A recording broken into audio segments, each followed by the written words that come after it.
আচ্ছা, আপনাদের কাছে একটা ফতোয়া জানতে চাই।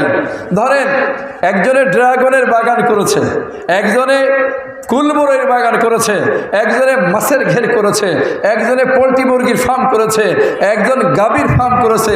তো বেচারা ঘুমায় আছে, সারাদিন ক্লান্ত পরিশ্রম করেছে।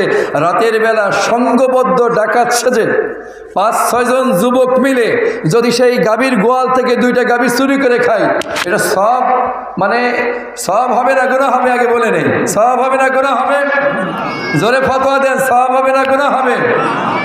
এটা গাভীর বেলায় বলছি যে হুজুর বড় জিনিস তো চুরি করে আনলে গুনাহ হতে পারে। আচ্ছা, যাদের মুরগির খোপ আছে, আমার মা বোনরা দেশি মুরগি পালন করেন, দেশি মুরগি, মোরগ, এরপরে দেশি হাঁস। তো রাতের বেলা যুবকদের মন চাইছে যে আজকে রাতের বেলা পিকনিক করব। তো ঠিক আছে, ইসলামপুর গ্রামে অনেক বাড়িতে মুরগি আছে, এক বাড়ি যায় 5টা মুরগি চুরি করে যেখানে স্কুল মাঠে বা যে কোনো বাগানে যে এই জবাই করে রান্নাবান্না করে খাইছে। তো এতে কি গুনাহ হবে নাকি? হ্যাঁ, গুনাহ হবে? এই তো ছোট একটা জিনিস, এই ছোট জিনিস চুরি করলেও গুনাহ হবে? ফতোয়া দিচ্ছেন আপনারা, কে কে একমত? দেখে গুনাহ হবে কে কে বলেন, একটু হাত তুলে দেখাই। সবাই হাত তুলছে। আমরা মুরগি চুরি করলেও গুনাহ হবে? আচ্ছা, হাত নামান। তাহলে গাভী চুরি করলেও গুনাহ হবে, মুরগি চুরি করলেও? আপনারাই বলতেছেন কিন্তু। আচ্ছা, কেউ যদি ড্রাগনের বাগান বানায়, তো সেখানে বাগান তো অনেক বড় হয়ে থাকে, কয়েকশো বিঘা নিয়ে করে থাকে মানুষ। এখন ড্রাগনের বাগানের এক কোনায় যদি আপনি ঢোকেন, আর এক কোনায় তো টের পাওয়ার কথা না।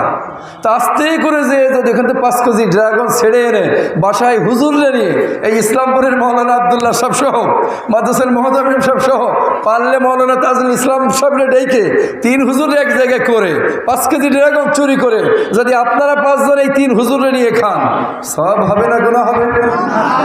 হ্যাঁ, সব হবে না গুনাহ হবে? কে হুজুরকে তো খাওয়াচ্ছেন, তা গুনাহ হবে কেন?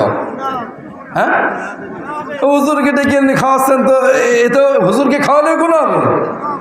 তার মানে হলো আপনি ড্রাগন চুরি করে এনেছেন, আপনি কুল বাগানের কুল চুরি করে এনেছেন, আপনি মুরগির ফার্মের মুরগি চুরি করেছেন, আপনি গাভীর ফার্মের গাভী চুরি করেছেন, আপনি মাছের ঘেরের মাছ চুরি করেছেন। না বলে আনা মানেই তো চুরি করা। কি বলেন, ঠিক কি ঠিক না? তাহলে এইগুলো চুরি করে এনে যত বড় চরমুনাই পিসাব হুজুরেই খান না কেন, সব হবে না গুনাহ হবে? সবাই একমত? আচ্ছা, তাহলে এই গুনার কথা শুনে রাখলাম, এই ফতোয়াটা শুনে নিলাম, পরে সামনের দিকে এগোয় যাই। আমার আল্লাহ পাক রব্বুল আলামিন বলেছেন, যারা ডানপন্থী হবে, আমার বন্ধু সতর্ক করেন, এই কোরআনের ওয়াজ করে করে মানুষকে সতর্ক করেন, আখিরাতের কথা বলে বলে আপনি মানুষকে সতর্ক করেন।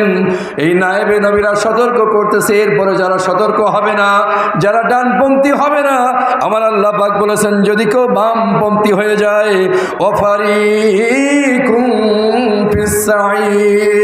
যারা বামপন্থী হয়ে যাবে, ওই দলকে আমার আল্লাহ পাক জাহান্নামে নিক্ষেপ করবেন। এই জন্য আবার বলেন আলহামদুলিল্লাহ।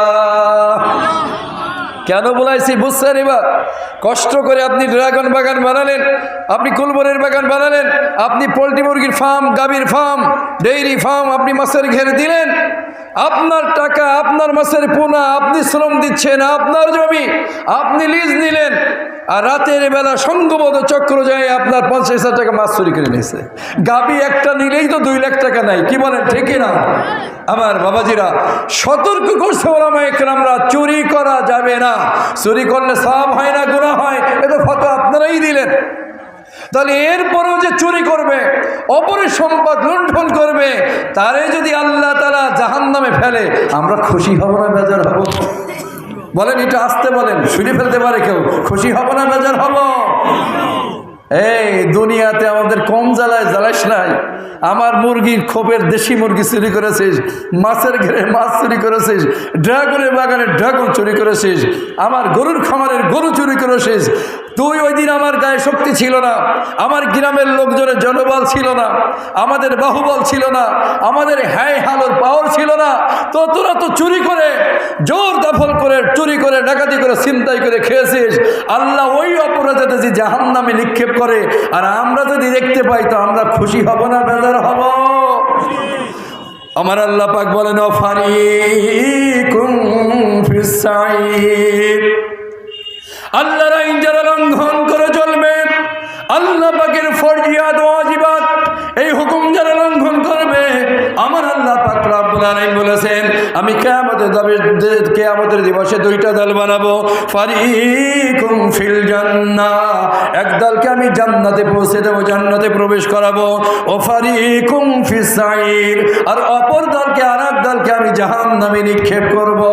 আমার আল্লাহ তাআলা মেহেরবানি করে দয়া করে ইসলামপুর সহ, নারায়ণ জেলা সহ, বাংলাদেশ সহ সারা পৃথিবীর সমস্ত বান্দাবান্দিকে আমার আল্লাহ মেহেরবানি করে ডানপন্থী হয়ে জান্নাতি দলের অন্তর্ভুক্ত হওয়ার তৌফিক দান করুন। সকলে বলি আমিন।